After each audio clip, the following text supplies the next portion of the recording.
Llegué tarde. Psicoanalistas con perspectiva desorientada. Paloma Castillo, Albana Paganini y Felipe Agüero. Bienvenidos a Llegué tarde, psicoanalistas con perspectiva desorientada. Ha sido una semana difícil porque se nos fue el Pepe Mujica. Que era una de las voces que igual seguía dando algo de esperanza en estos tiempos oscuros. Y era una voz como que uno sentía que seguía creyendo en la humanidad, en nosotros. Uh-huh. No como que éramos unas cosas que estaban en vía de autodestrucción y bueno, hagamos un último carrete para terminar todo. Y que creía en nuestras posibilidades de vivir de una manera más justa e igualitaria. Y eso, y a mí me gusta también su estilo honesto y sin estar invitando a grandes frases grandilocuentes, soluciones fáciles, porque decía, aunque sea difícil, y quizás no lo lograremos un carajo. Porque así es difícil vivir en sociedad y hacer que sea una buena sociedad, además. Y además, es el único presidente que pudo contar lo placentero que era entrar a un banco con una 9 milímetros y robar el banco. Eso me parece una cosa absolutamente extraordinaria. Entonces, bueno, nos dedicaremos a no hablar de él hoy y luego también tocaremos el concepto del gaslighting, que ese uno nos explicará de qué se trata, para terminar con algunas reflexiones sobre el tema de la funa. ¿Les parece? Me parece. Estamos muy bien. Excelente. Bueno, hablemos del Pepe, de la despedida del Pepe. ¿Arrancás vos o arranco yo para hablar del Pepe?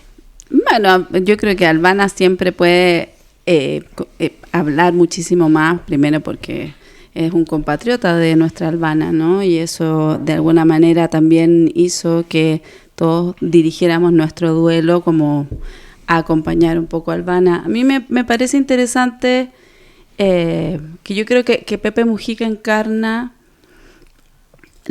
una figura, la última de estas figuras, ¿no? que quedan en términos políticos, que portan en sí mismos una cierta épica, pero que también es una épica fallida, ¿no? O sea, Pepe Mujica es un hombre de un tipo de revolución, ¿no? Que contempla, digamos, la lucha armada, que es un militante de izquierda que lo da todo, ¿no? Que además su cuerpo tenía trazas de la historia de las dictaduras de Latinoamérica, ¿no? Físicamente encarnaba eso, de la resistencia de los latinoamericanos y de los uruguayos, por supuesto, pero que hace ecos en todos los países de alrededor. Pero también es un hombre que transita políticamente desde ese lugar hacia un lugar incómodo, ¿no? Para esas mismas figuras. Es un héroe que a las izquierdas además les incomoda porque cuesta reivindicar cosas.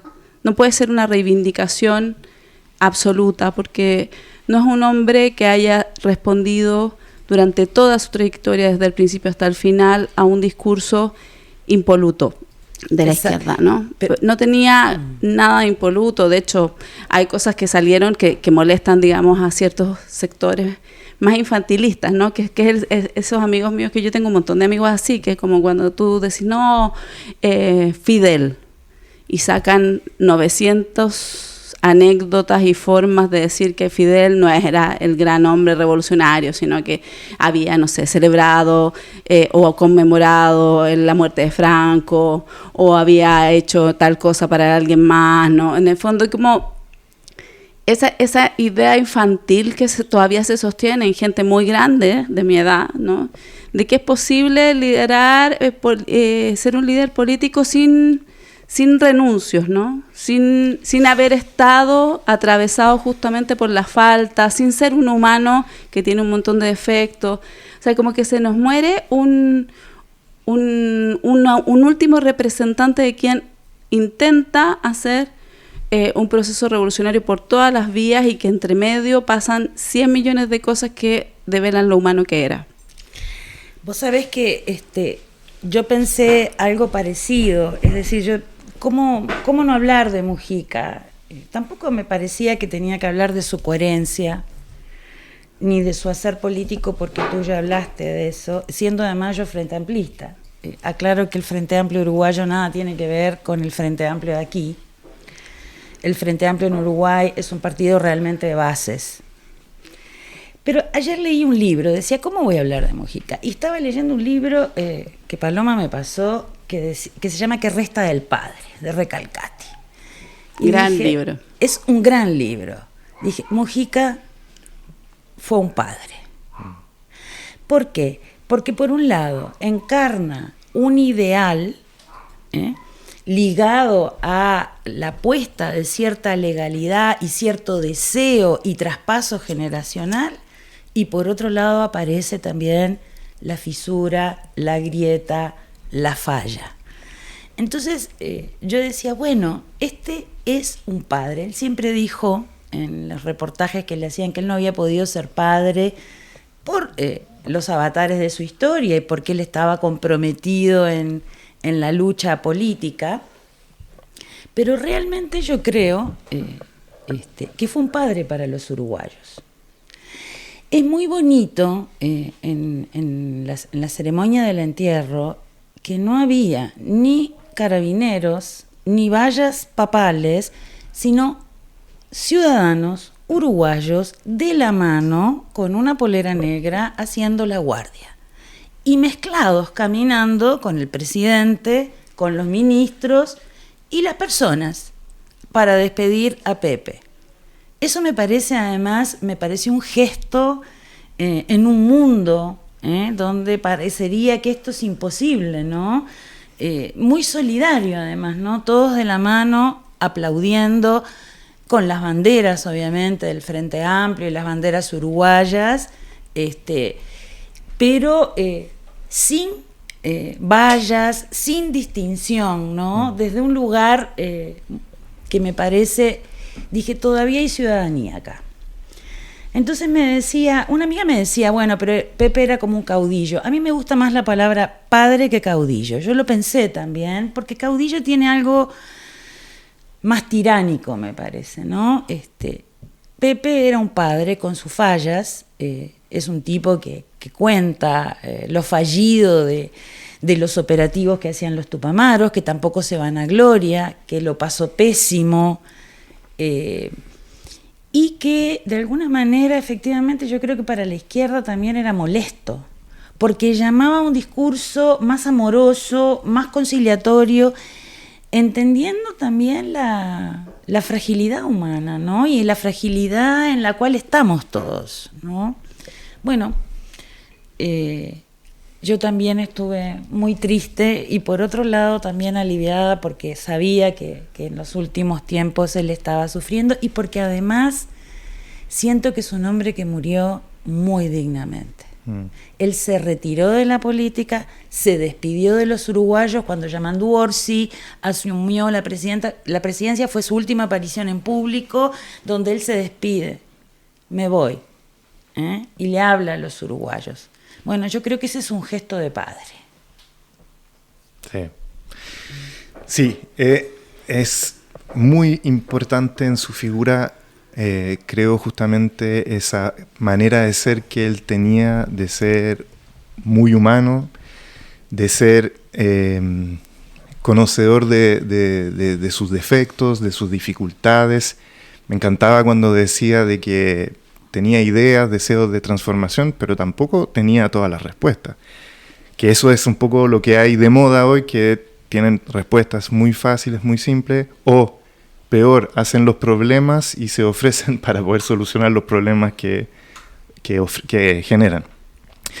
Entonces eso a mí me parece súper importante. Y es verdad que una figura de una persona que ha vivido una vida que parece película, pero una vida muy humana al mismo tiempo, una vida donde ha pasado de todo. Y muy terrible por momentos. Muy terrible, pero que tiene una coherencia interna pese a las distintas posiciones que va teniendo a lo largo de su vida y las distintas maneras de poder ver los mismos asuntos, pero tenía algo que pujaba, y Recalcati, cuando habla de un padre que es un testimonio, es justamente a alguien que tiene esa...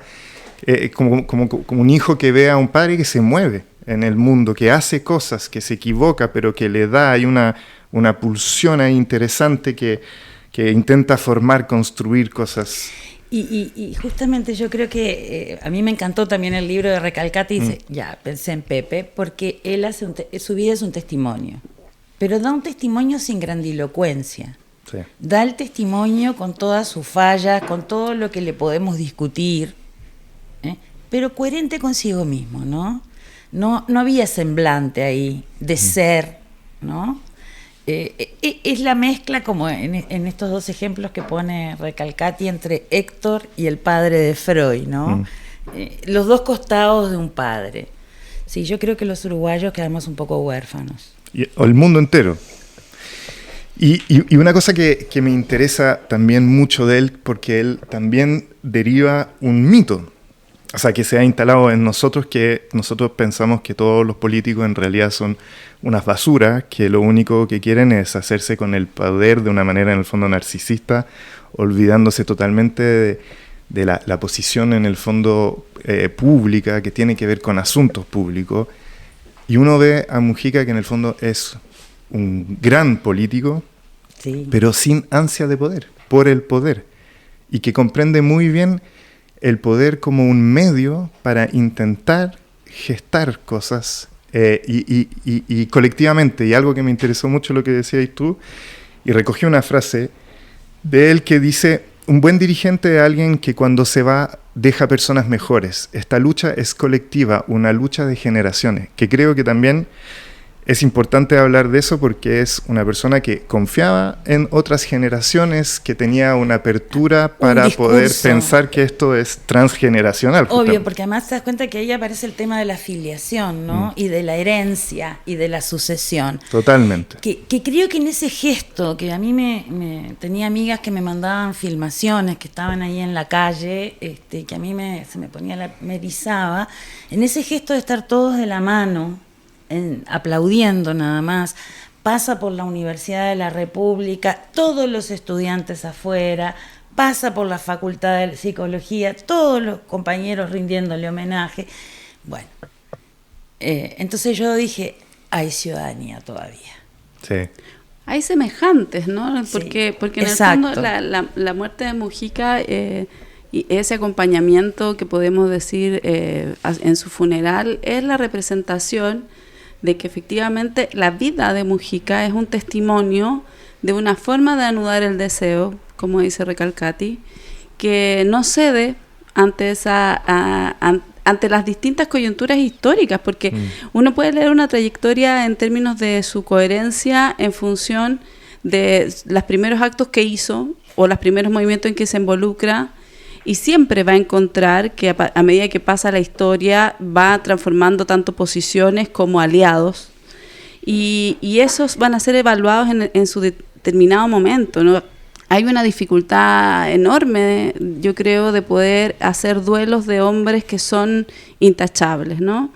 Esa frase así como seremos como el Che, se transforma en una frase que omite o que transforma incluso al Che, ¿no? En algo que era absolutamente límpido, ¿no? Como que ahí no había problemas, porque...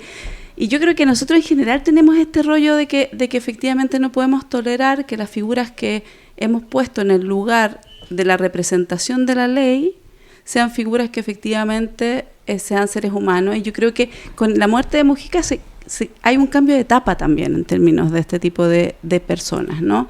Él puede testimoniar hasta el final que es posible transitar por distintos lugares y tener, y a uno le puede doler Mujica y le duele que se muera por eso, a pesar de que Mujica haya efectivamente recibido un premio de los sionistas, digamos, que fueron imágenes que también circularon, ¿no? Como el sionismo como que le da un lugar honorario a Mujica, lo cual evidentemente en este momento y en esta coyuntura política de un genocidio es súper discutible.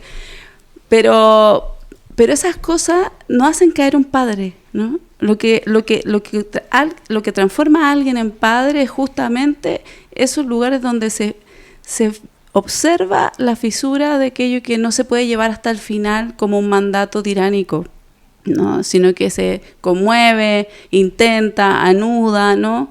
La comicidad de Mujica, yo creo, que además era un hombre muy cómico, ¿no? Sí, muy tenía cómico. unas frases en una conferencia donde estaba Cristina Kirchner a propósito de las papeleras, porque hubo un conflicto muy grande con Argentina. De hecho, Argentina no cerró el paso, estuvimos aislados bastante tiempo.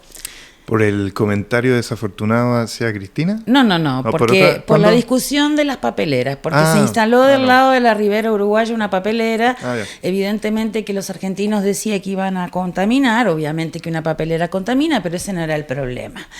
Si se hubiera instalado del lado de Argentina no hubiera habido, yo creo, problema. Entonces estaba cerrada el paso entre Uruguay y Argentina, siendo Mercosur además. Entonces, me acuerdo de ese comentario que dice, esta es peor que el tuerto. Sí. y sale y tuvo que pedir disculpas. Bueno, más caída que eso, ¿eh? Sí.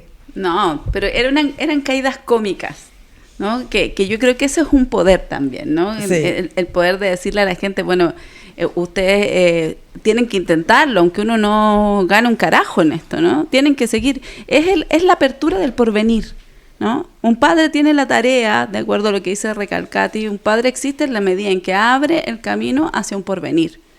Claro, tiene un empuje que eso transmite, que eso genera vida, vitalidad en las personas, la idea de que hay posibilidad de un futuro, pero que la cosa no es fácil, que uno no es impoluto, que uno no lo logra todo, que las cosas son más complejas, mucho más difícil de lo que puede sonar cuando uno habla idealmente, diligentemente. A mí hay el lado armado y un poco ese romanticismo de revolucionario Robin Hood, a mí no me llega tanto. A la mayoría parece.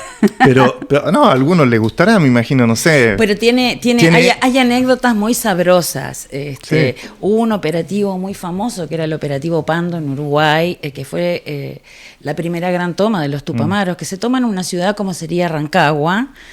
Y cortan todas las comunicaciones, claro, sí. Y se dieron cuenta que cuando cortaron todas las comunicaciones tampoco ellos se podían comunicar. Sí, entonces, extraordinario. Sí, entonces Pepe dice, pero que cuenta la estupidez, ¿no? De cómo actuaban, y hubo cosas muy tremendas también, ¿no? No, sí, bueno, o sea, pasaron cosas muy... La romantización del movimiento Tupamaro me parece que también es una forma de idealizar algo que elide, la crueldad, lo terrible que fue, la tortura, la prisión, la desaparición, en fin. No, claro, pero lo que encuentro genial, el terror. Lo que encuentro genial de este personaje que igual se metió en una cosa armada, drástica, después quedó encerrado, en un pozo, torturado, en un aljibe, delirando. Vivió 12 años en un aljibe. Una locura. Podría haber salido más rígido, más fanático que nunca, más violento, más deseo de revancha. Y es una persona que intentó seguir siendo muy humano. Y creo que eso son cosas que hay que rescatar. Perdió su humanidad. Sí. Y eso me parece... por eso ayer cuando leí el libro de Recalcati dije, pero esto... Es preciso. Es preciso para pensar en el Pepe. Sí. Sí. Bueno, pasemos al concepto para ser mejores personas. S1, por favor, háblanos del gaslighting. Gaslighting es un término que se utiliza para describir una forma de manipulación psicológica en la que una persona, grupo o entidad hace que otra persona dude de su propia percepción, memoria o cordura. El objetivo del gaslighting es sembrar confusión en la víctima, erosionando su confianza en sí misma y en su capacidad para interpretar la realidad. Origen del término. El término proviene de la obra de teatro Gaslight de 1938 y sus adaptaciones cinematográficas, en la que un esposo manipula a su esposa para que crea que está perdiendo la razón, entre otras cosas, atenuando y volviendo a encender las luces de gas en la casa y luego negando que la luz haya cambiado de intensidad. ¿Cómo funciona el gaslighting? 1. Negación de la realidad. El manipulador niega hechos o eventos que la víctima sabe que ocurrieron, haciéndola dudar de su memoria.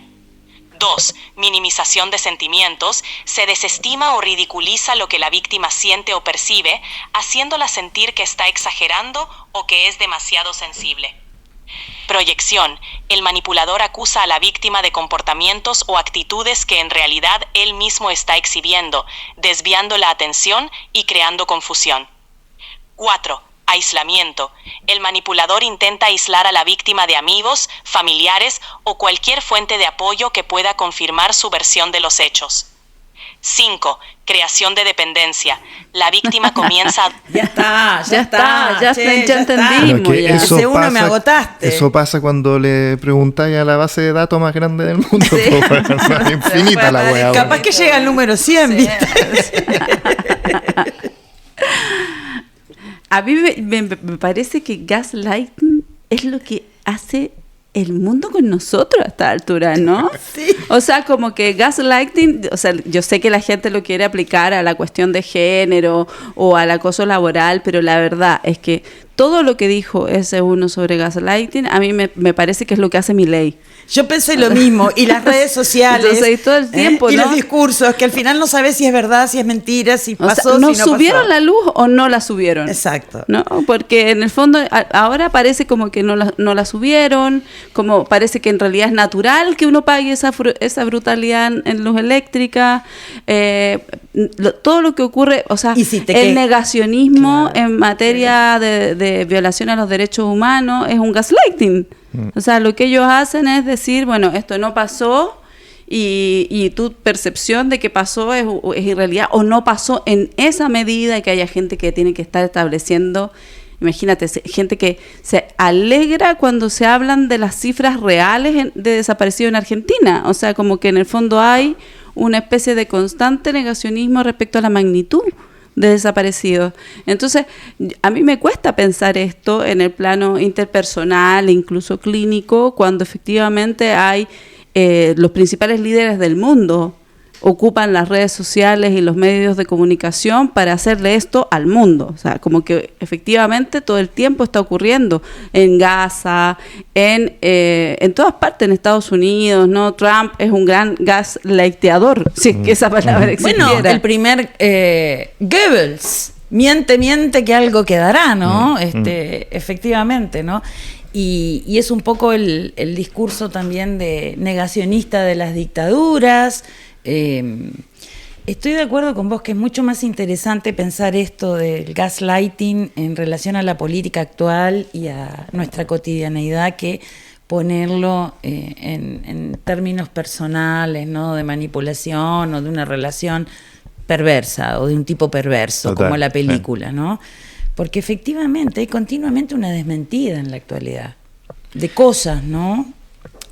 Fíjate que justo ayer estaba viendo un documental que se llama La Verdad versus Alex Jones. Y en ese documental se ve a este personaje, Alex Jones, que es una persona que empieza a tener su propio canal de información.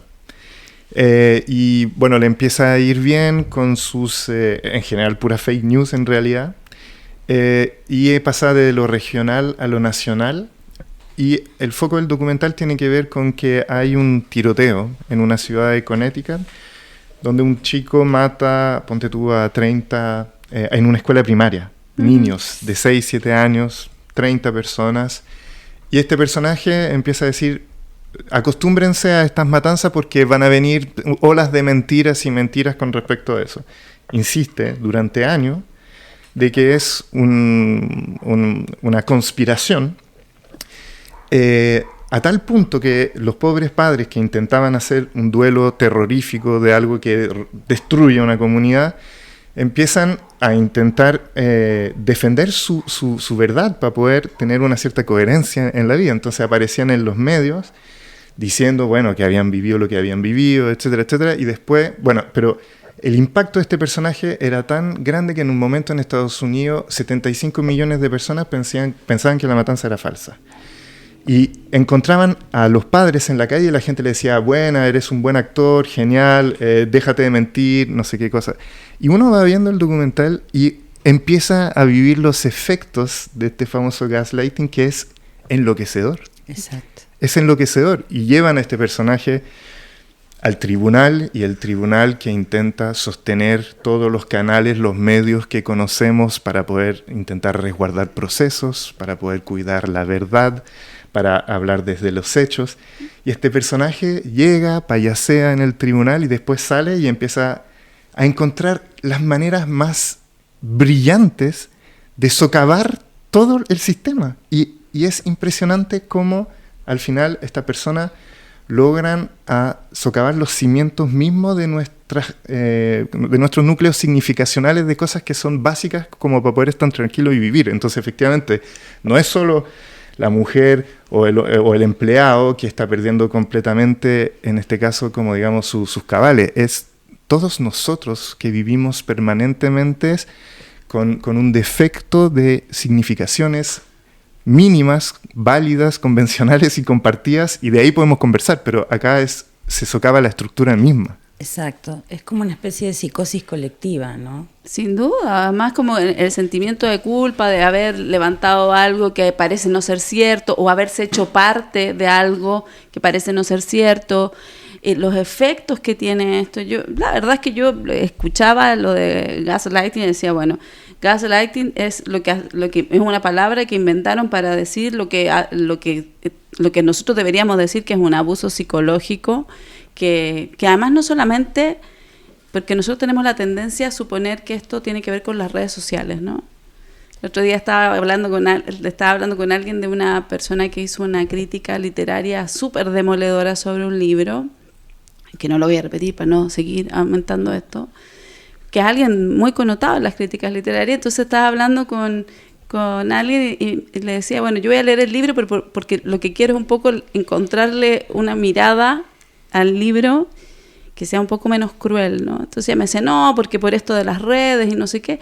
Y yo empecé a recordar como le decía, bueno, pero si esto de las críticas demoledoras también existían antes, ¿no? Pero claro. En la prensa, ¿no? O sea, el papel de la prensa en destruir obras de teatro, de cine, etcétera, libros, ¿no?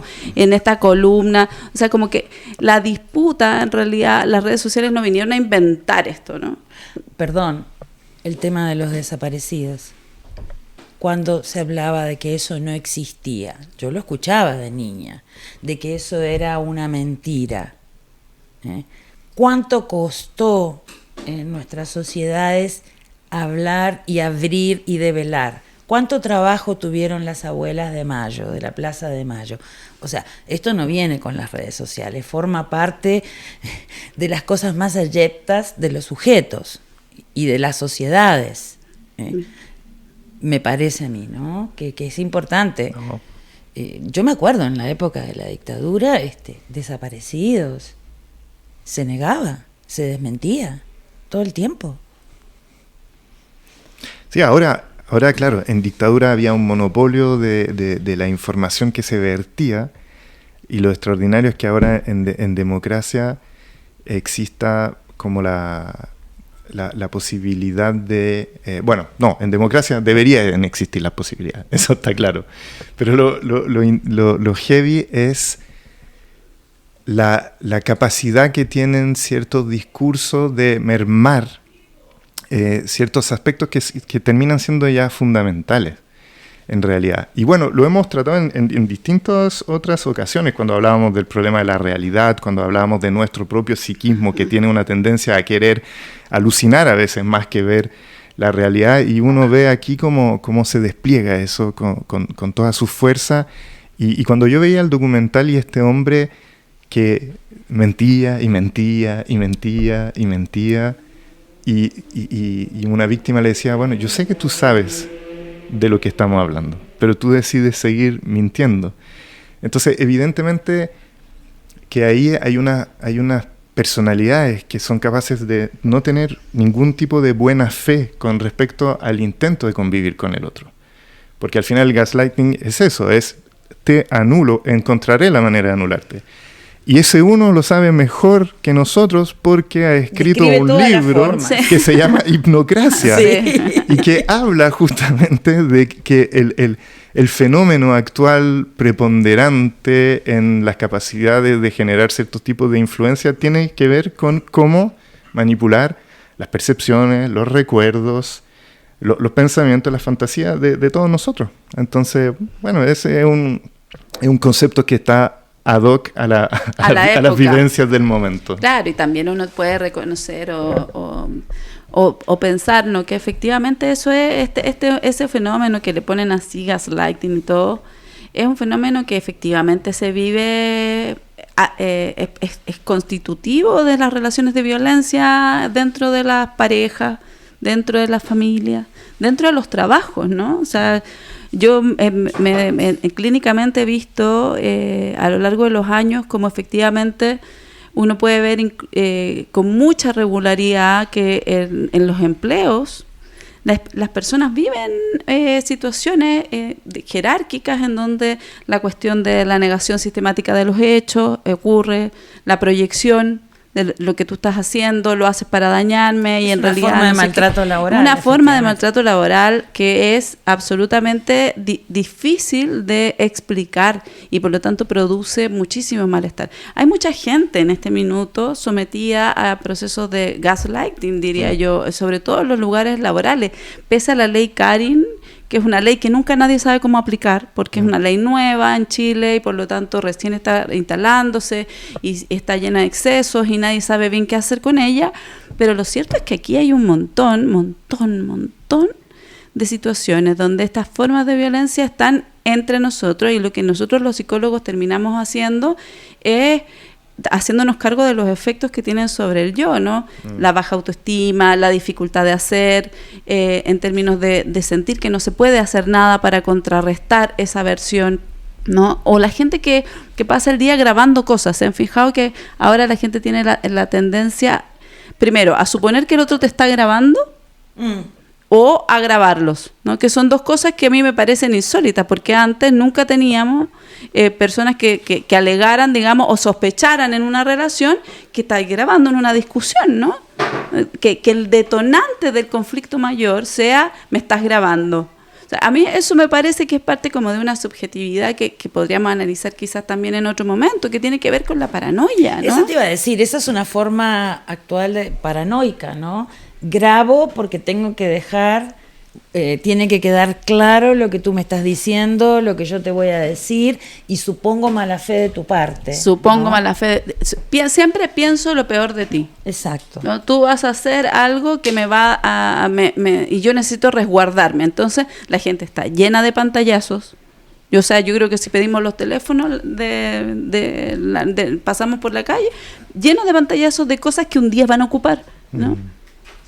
Como material de resguardo. Bueno, pero un fenómeno clínico muy frecuente actual, me desvío un poquito, es que a veces los padres nos envían grabaciones de algún desborde, de alguna crisis de angustia, que son pataletas, de un niño, como si la palabra de estos padres no se pudiera sostener.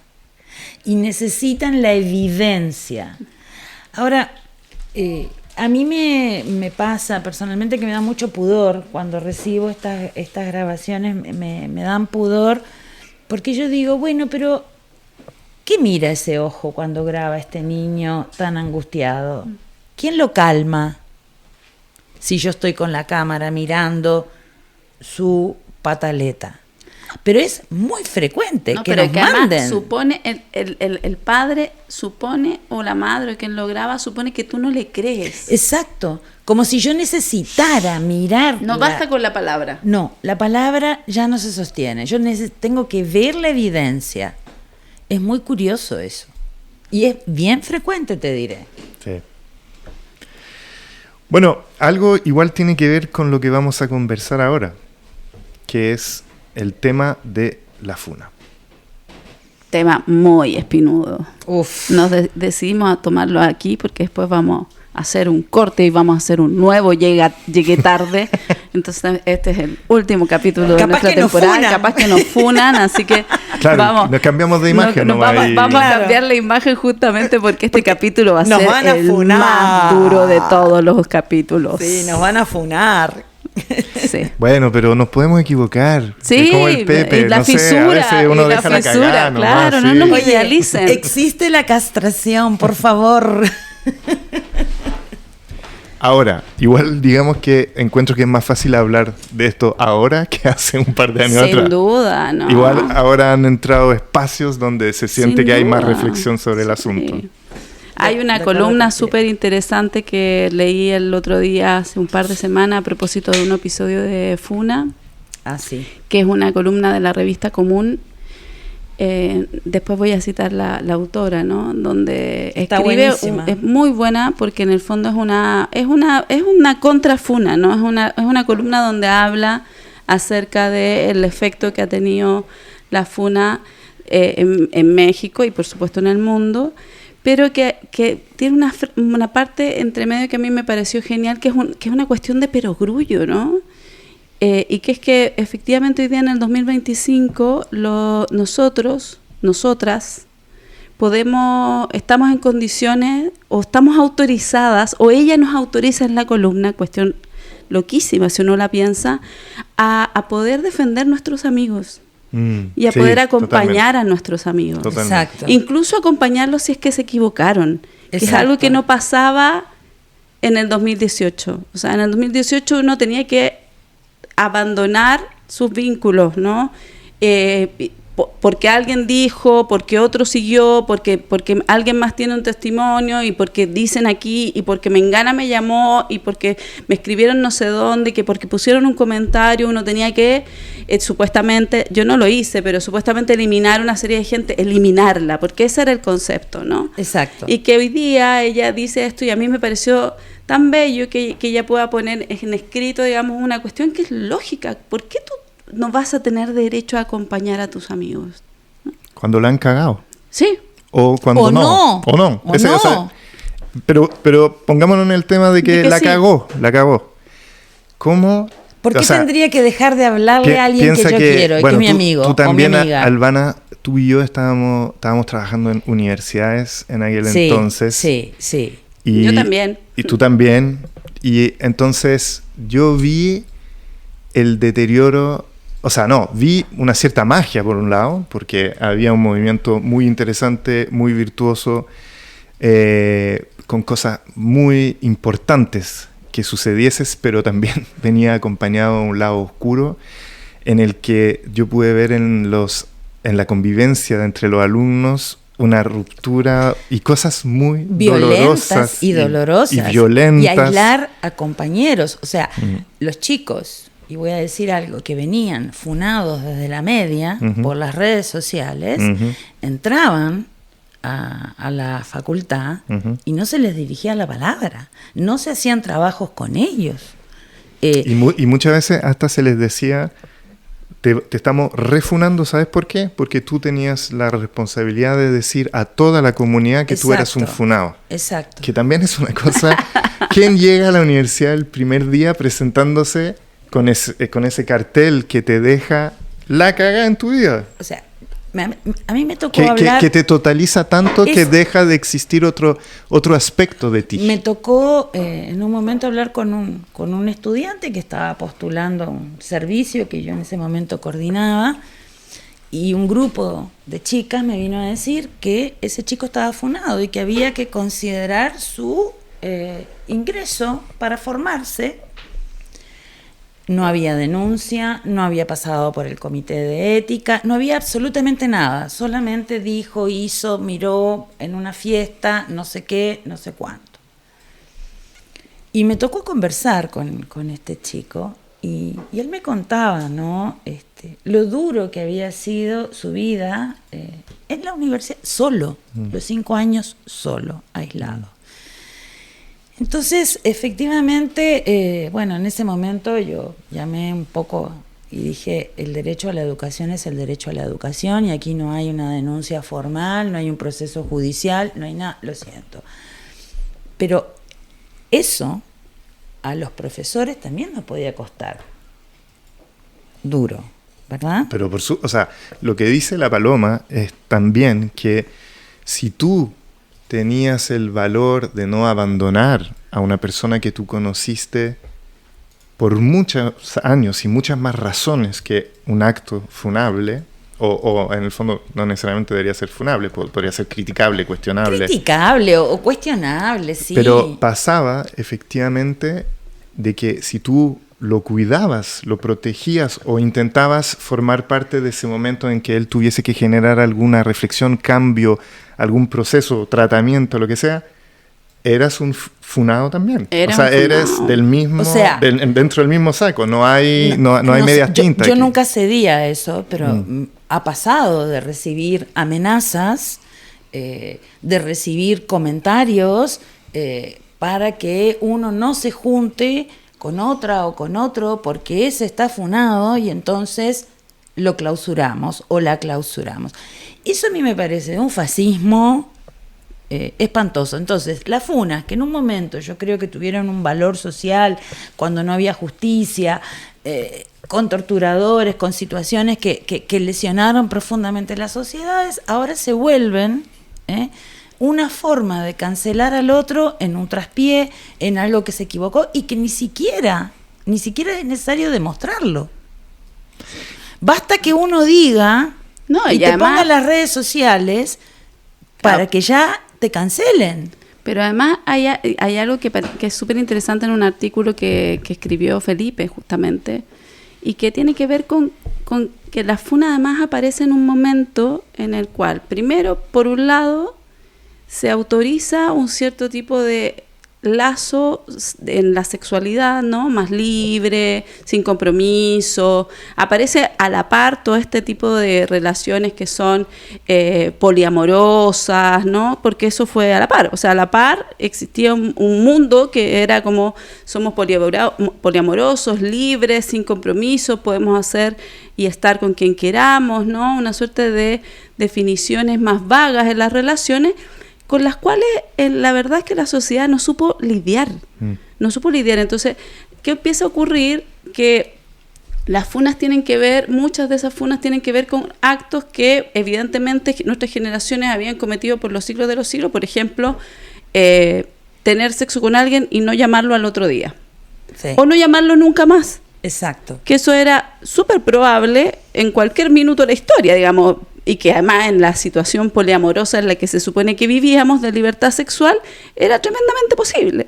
Sin embargo, eso adquirió un nombre y una razón por la cual tú podías ser funado. Entonces, en el fondo, una persona que tenía sexo con alguien que después no lo llamaba y que, por lo tanto, había habido una suerte de engaño o abandono afectivo, que porque se había generado un lazo a propósito de ese acto sexual, lazo que no se compartió, por lo visto, podía incluso juntarse con otras personas, y ahí sí entran las redes sociales, otras personas que con Mengano habían vivido la misma cosa. Y entonces, o sea, que publicaban y cancelaban. Entonces la funa es por algo que tiene que ver con no poder tramitar la frustración de que la relación idílica no se dio, ¿no?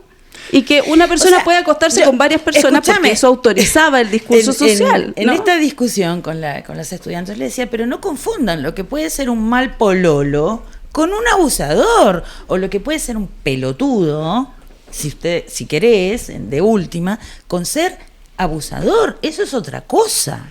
Sí, yo creo que efectivamente faltó esa distinción que en psicología hacemos, por ejemplo, entre un perverso y un neurótico. Pero por supuesto. Hay una diferencia efectivamente entre lo que llamaron en ese momento un depredador sexual, una persona que no mostraba remordimiento, culpa, que instalaba vínculos utilitaristas, o que ahí no hay duda. O sea, ahí hay un problema importante efectivamente.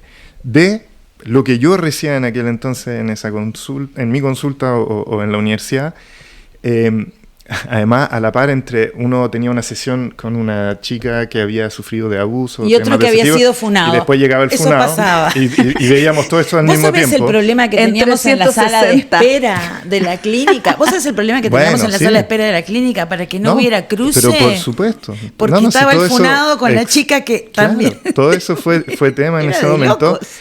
Pero la verdad es que uno cuando recibía muchos de esos chicos funados, insisto, evidentemente que habían personas sumamente perversas que generaron unas destrucciones horrorosas a personas. Estamos no hay de acuerdo duda eso, con respecto Felipe. a eso. Pero también veíamos a chicos que llegaban confundidos, con remordimiento, con angustia, con culpa, con ganas de reparar, con ganas de comprender qué era lo que había sucedido.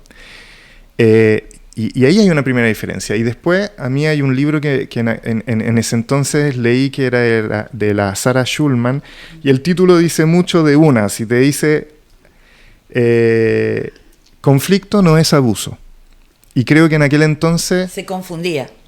Todo era abuso. Exacto. Efectivamente, cualquier tipo de conflicto era abusivo y por ende, habíamos, como dices tú, Paloma, habíamos perdido la idea de que en los vínculos se generan daños colaterales, se generan daños en el otro de manera involuntaria. Y eso sucede todo el rato. Es distinto a una persona que voluntariamente te quiere destruir la vida en un gaslighting impresionante. Sí, y sostenido. Un neurótico que está atravesado por un conflicto y resulta que a veces es un mal pololo. Pero espérate, y además, ¿no? ¿De quién estamos hablando? Estamos hablando de chicos de la secundaria y de universitarios, que evidentemente que siguen transitando por unos momentos de madurez y procesos adolescentes de crecimiento, donde tienen una pata en la infancia, otra en la adultez, otro además viviendo el gaslighting mundial, donde estamos todos locos, y tratando de salir como todos de un poco su narcisismo para ir al encuentro con la alteridad, con el otro, para domeñar una pulsión que a todos nos cuesta, que es la pulsión sexual, en la cual tenemos que tratar de ver cómo darle una salida, cómo manejarla, vivirla, sentirla, y con un otro, cómo no van a haber traspié en esos procesos. Y era muy fuerte ver, en esa época y posterior, y hasta el día de hoy, cabros asustados, inhibidos o queriendo construir lazos de una perfección tal que todo el rato están viviendo problemas porque evidentemente no hay, ya no hay una tolerancia al conflicto. Y casi con un contrato preestablecido a priori con las garantías absolutas.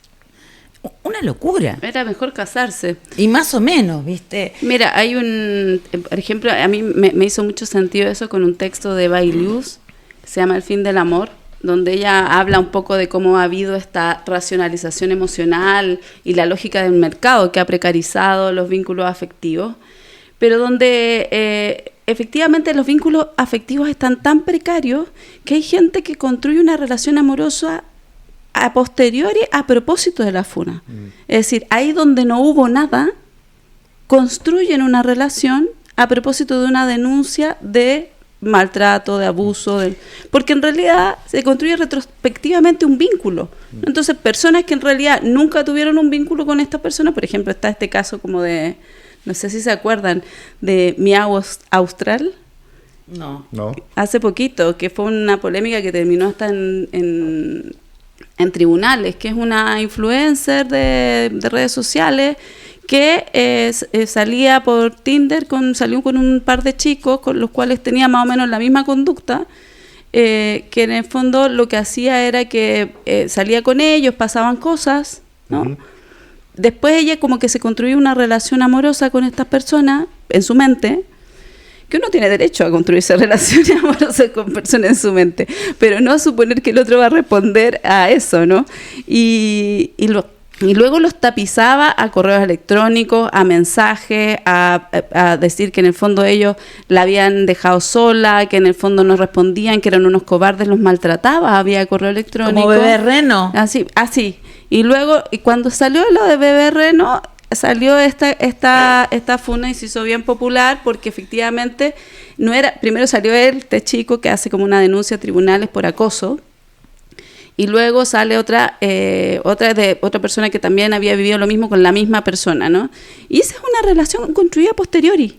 O sea, es la única relación que ella tuvo con este chico al que denunció, es la que continuó en el delirio de perseguirlo y acosarlo. Entonces ella pasaba el día teniendo un contacto cotidiano con un hombre al cual acosaba, pero que definitivamente no tenía ninguna relación con ella. Vos te das cuenta que interesante eso, ¿no? Porque es pensar que la funa construye una forma de vínculo muy particular, ¿no?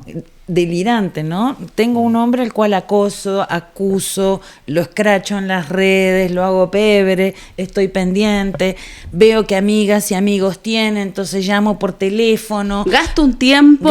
O sea, es una inversión de tiempo impresionante, ¿no? En un tiempo así. Y claro, y eso tiene lugar justamente en una sociedad como la nuestra, en este momento histórico en el cual la funa no busca justicia. No, venganza. No busca venganza. Justicia, busca venganza, pero sobre todo busca visibilidad. En un lugar donde hay ausencia de visibilidad. O sea, gente que en el fondo lo que busca es ser visto en un conjunto que de otra manera nadie habría visto. Es mejor verse en el lugar de víctima, ser público en el lugar de víctima porque de otra manera no habría condición. Y además ser público efectivamente en un mundo que busca ser público, o sea, que busca publicar todo, o sea, que todo que sea visible y que además es una sociedad en donde la verdad no se verifica, sino que se viraliza. Sí. Lo importante no es la verdad, lo importante es que se viralizó. Eso es un régimen que hace que esto sea mucho más complejo. Claro, ahí se hablaba en esa época un poco justamente criticando a este nuevo sujeto, que su emoción se transformaba en una verdad y que por ende esa emoción y esa verdad debía ser transmitida a todos en cualquier momento. Y aceptada por todos. Claro, hablaban de absolutismo de la voluntad, que es como que dejaban las instituciones tan valientes, porque en realidad las instituciones siempre intentaban ser un medio, pero no solamente la institución como una institución grande. El otro era un medio también para tratar de yo ir comprendiendo qué era lo que me pasaba, qué me reflejaba el otro, porque desde el psicoanálisis entendemos que no nos entendemos además mucho, poco, no sabemos tanto de nosotros, o sea, no sabemos tanto como creemos. Y yo me acuerdo cuando escribimos esta cuestión también, llegamos a la idea también de que el funado era el chivo expiatorio en el que se condensaba una sensación de violencia colectiva, pero que terminaba puesta en ellos, siendo que en el fondo un poco las tesis de cuando criticaban a todo, el presidente, el Estado, la policía, la opresión iba para todos lados, pero estos cabros como que cargaban con la ira de un momento social en el que todos quedó vinculado al tema más patriarcal, efectivamente, relación hombre-mujer, temas de abuso, complejidad entre abuso y la idea del conflicto, siendo que evidentemente eso era algo que pasaba y que fue muy bueno que se pudiese conversar, develar, etcétera, etcétera, pero siguen en simultáneo pasando cosas que son violentas y que han violentado a todas estas personas, y no necesariamente desde un abuso sexual o un abuso... Es más sistémico también, y estaba eso, pero estos chicos quedaban con el peso de una ira colectiva de ese entonces, y que debe haber sido difícil sostener eso en los hombros frente a desencuentros que pueden ser complejos y que pueden haber sido muy dolorosos, pero... Claro, yo creo que el funado carga con eso, pero lo que a mí me parece más impresionante de esto es que no solamente son los individuos, también son las instituciones, ¿no? Las instituciones, y también son los espacios a los cuales se les pide el sacar a una persona porque esa persona está, el espacio se vuelve inseguro. Exacto. A mí me parece que eso es como no confiar en nada en la capacidad colectiva que tenemos de crear espacios seguros. Sí, y tenía un punto ahí también que era y hasta el día de hoy, porque cuando vemos la política que tenemos hoy en día, es que somos incapaces hasta el día de hoy de generar espacios de conversación, generar espacios de reinserción, se podría decir, espacios de conversación acerca de las conflictivas y de las convivencias sociales. En aquel entonces, la convivencia social existía solo si se excluía a sujetos. Pero fíjate que a mí me llamaba la atención eso, ¿no? Porque la demanda era, hay que sacar de aquí, Sí. sin ninguna pregunta, ¿no? Y el terror institucional también circulaba, porque también la institución podía ser funada y esto podía llegar en escalada. Y en esa época hacían asambleas separatistas, ¿te acordás, Felipe? Vos eras profe también. Y a mí me llamaba la atención esto, ¿no? ¿Por qué no podemos hacer una asamblea con todas y con todos si es un tema colectivo de lazo social?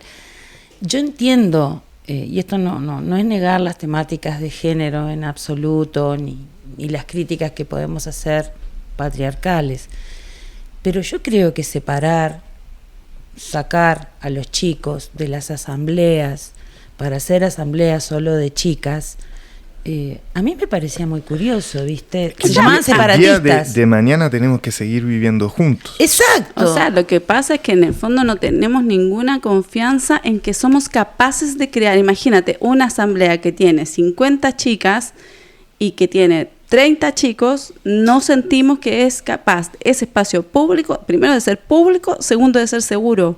Es decir, que nadie se siente seguro porque hay alguien que alguna vez cometió una transgresión que no sabemos. Es una confianza en los espacios, y eso a mí siempre me ha parecido inaceptable. Yo no lo postulo. Pero también pasa que en esta idea de que no importa la verdad, sino la viralización, hay efectos inesperados con respecto a esto, porque efectivamente la funa pasó de ser algo que se hacía contra las personas a algo que también se puede hacer contra los espacios. De hecho, la cafebrería hace no tanto, digamos, hace unas 3 semanas, vivió una experiencia de esta naturaleza como espacio, ¿no? O sea, yo organicé un panel con 4 autores, 4 intelectuales, yo diría que los 4 más importantes del pensamiento sobre el fascismo en Chile, y que han sacado libros editados en Chile sobre temas de las derechas, que llevamos trabajando más de un año con ellos con respecto a este tema, tanto lanzando sus libros como debatiendo mes a mes un tema muy relevante, que es el fascismo, que si no te importa cómo avanza el fascismo hoy día, es que no te importa el mundo. Y sin embargo, organizé esta mesa con cero intención polémica, excepto, claro, con el fascismo. Uno quiere tener intención polémica con el fascismo, no con la gente que está a tu alrededor, ¿no? Y resulta que el movimiento feminista se sintió agredido porque eran todos peneportantes. Porque yo ya no me atrevería a decir que son varones, hombres, porque eso es también algo que tendríamos que entrar en cuestión. Vamos a discutir. No puede ser un argumento tan plástico como que te sirve disociar el cuerpo del género cuando te conviene, y cuando no te conviene, entonces ahora sí, el problema es que tienen pene. ¿No? Nadie nos preguntó si estos eran varones, a lo mejor alguno se autoidentificaba como de otro género.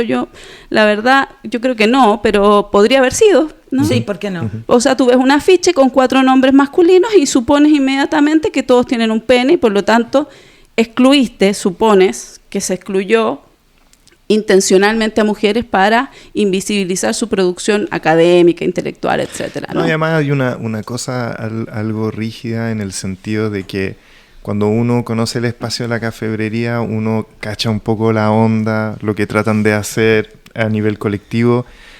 Entonces, como que obviamente que no era una discriminación intencional, pensada, premeditada, para generar un espacio de poder que favoreciera a los hombres. O sea, también pasa eso. Es que no hay criterio. Entonces, en el fondo, ¿qué le pasa? Se enojan, construyen una serie de comentarios, pero a la vez hablan en su chat y los viralizan. Empiezan a viralizar una falsedad, ¿no? Y la viralizan al punto, yo esto lo voy a decir aquí porque no lo va a escuchar nadie, pero al punto de que empiezan a construir una verdad que no es real, que en la cafebrería todo lo hacen los varones.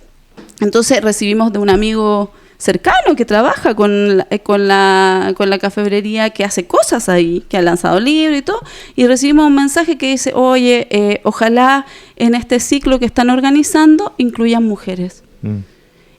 Y para nuestro desconcierto, como nos parece tan raro que aparezca esta imagen, es decir, como si nunca hubiésemos incluido mujeres, ¿no? Como él como portavoz de alguien que supone que nosotros en realidad somos como un espacio que favorece a los varones y que en realidad si él no hace esta intervención, probablemente no contemplaremos la participación de mujeres. Eso es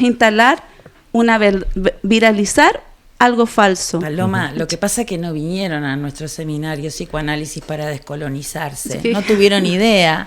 ¿Viste? No, pero no tienen idea de nada de lo que hacemos, ¿no?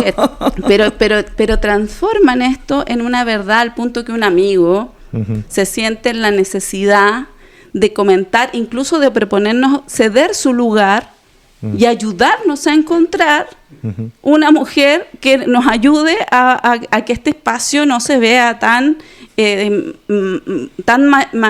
machófera, ¿no? ¿Pero por qué? Manófera.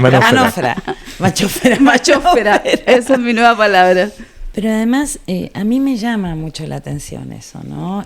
También se pedía en un momento, ¿te acordás? Pero eso por suerte no prosperó, que en la bibliografía hubiera equivalencias de género en la bibliografía de los programas. Se pide todavía, hermana. ¿Sí? ¿Se pide? Bueno, no sé, yo ya no pesco nada de esas cosas, ¿viste? Y me parece increíble, porque uno no elige por el género un autor o una autora, elige por el tema, por el interés que te convoca, no estás pensando en eso. Entonces, me parece que caemos en una suerte de banalidad, pero es una banalidad que hace daño. Que daña a las instituciones, que daña a las personas, que cancela y que genera miedo. Es que a mí lo que me parece es que puede ser importante que lo pensemos de todas maneras, que lo conversemos, que se plantee, pero otra cosa es rigidizar acciones, rigidizar, protocolizar todo en función de algo que es importante, pero que a veces no tiene asidero en todas partes simplemente, o no sé, depende de las cosas, pero el problema es leer como una intención la falta. Claro. Creo que hay otro tema. Porque en el programa efectivamente quedas como una... machósfera. Claro, lo que manófera, ¿no era? La machófera. Pero estoy usando el nuevo concepto. Machófera, dale. Porque claro, hay un punto ahí que tiene que ver con que en realidad ya no solo se funan personas, se funan espacios y además eso impone cosas que son absurdas, ¿no? Que yo digo, bueno, esto es absurdo que le pidan a una librería que organice un panel y que busque un tema donde efectivamente haya una representación paritaria. Es una imposición que además pesa sobre las mujeres, ¿no? También, o sea que tenemos que escribir de todo lo mismo que escriben los otros, pero escrito por nosotras. Yo no tengo ninguna intención, eso? O sea, no tengo absolutamente ninguna intención de escribir el mismo libro que escribió Rodrigo, ni el mismo libro que escribió Gonzalo, ni el mismo libro que escribió Julio, ni el mismo libro que escribió Mauro, porque en realidad ellos ya lo escribieron. Y yo creo que efectivamente si hubieran mujeres escribiendo de todo, que es también una pretensión muy omnipotente, que no permite pensar que en realidad los temas colectivos tienen que poder dialogar y tienen que poder incorporar una producción que se tiene que pensar como universal. Son ideas que están en el aire, tampoco es que hay tanta autoría, ¿no? A ver, quiero plantear algo. Las ideas no tienen género. Sí, ni siquiera tienen autor. Exacto. O sea, yo estoy de acuerdo con vos, Felipe. Hay cosas que hay que discutir, evidentemente, ¿no? Pero me parece que llegar al nivel de cancelar, porque son todos hombres, se supone, ¿no? ¿Cómo decís vos, peneportantes? No lo sé, no lo tengo, no puedo dar fe de eso. Vaginofaltantes. Y entonces vamos a hablar de que hay vaginofaltantes, efectivamente. Eso a mí me parece que inaugura y rompe aún más el lazo social con... es casi como una forma de gaslighting también, ¿no? Una especie de gaslighting, no sé. En fin.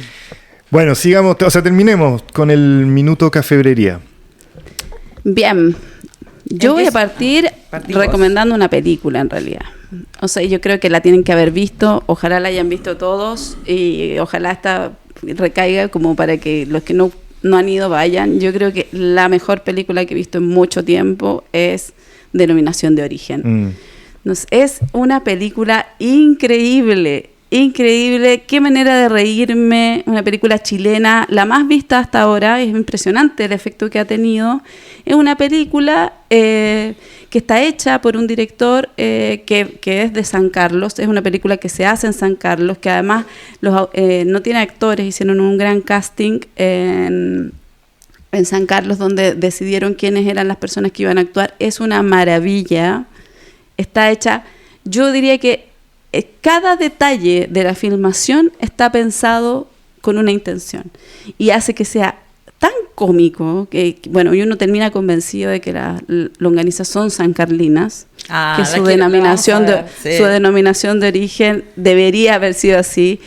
Es bella, tiene detalles graciosísimos. Es una película que habla de todas las cosas que le han pasado a Chile, de todas las cosas que le pasan a la gente que se organiza socialmente para distintas cosas, y de los fracasos de esas acciones y de la insistencia y de la capacidad que tenemos también de convivir en estos espacios y de habilitar a través de una demanda a la cual se le supone un gran poder de transformar la vida económica de la gente, pero que lo que termina transformando es la vida social de los ciudadanos.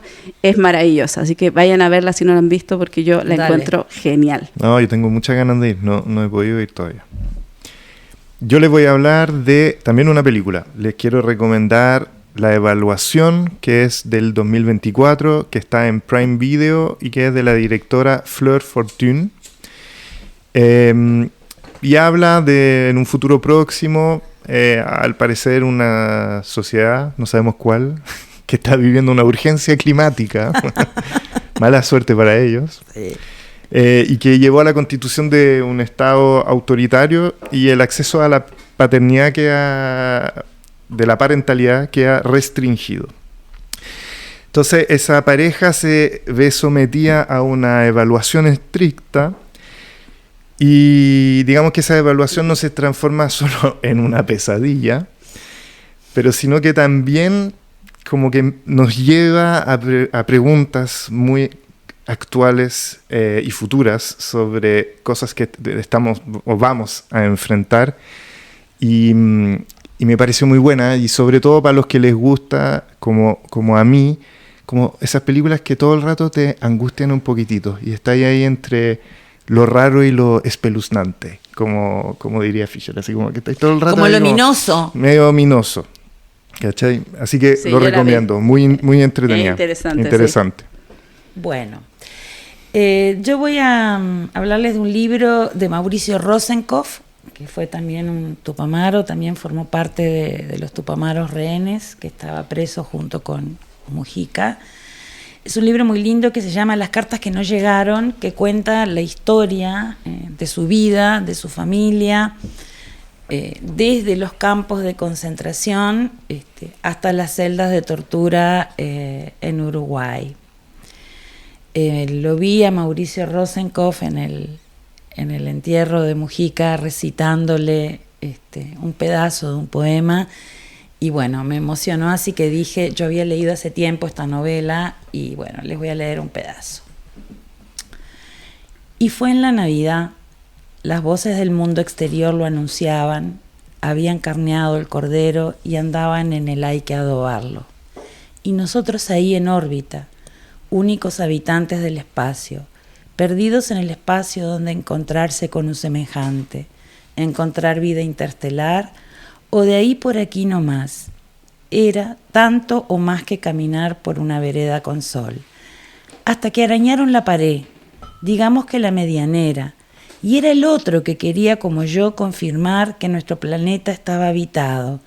Y respondí arañando, y no teníamos más clave que las uñas, y fue cuando pasamos a los nudillos, bajito, golpe a golpe, para inventar un lenguaje, reinventando el Morse, que no conocíamos, y golpe a golpe, en grupitos los golpes y un espacio de silencio como separación, fueron llegando las noticias de otro mundo, también habitado, había vida en otro planeta, o galaxia, o constelación, o nebulosa más bien, y arranqué del muro una lasca de reboque y en el hormigón del piso fui anotando, y fue Navidad, viejo, y la primera palabra tenía que ver con la Navidad, y era de cajón, mirá qué frase al pelo, que si descifraba la primera letra, el tanteo nomás sabría el resto y con ello la clave. Y fue nuestra piedra de la Roseta, y así llegó el comienzo de las largas proseadas a partir del 6, 5, 10, 8, 3, 8, 4, 1.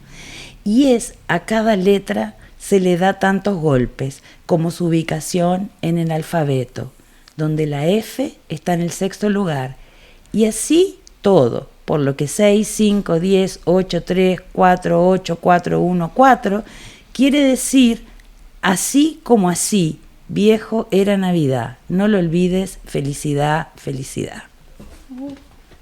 Qué bonito. Sí.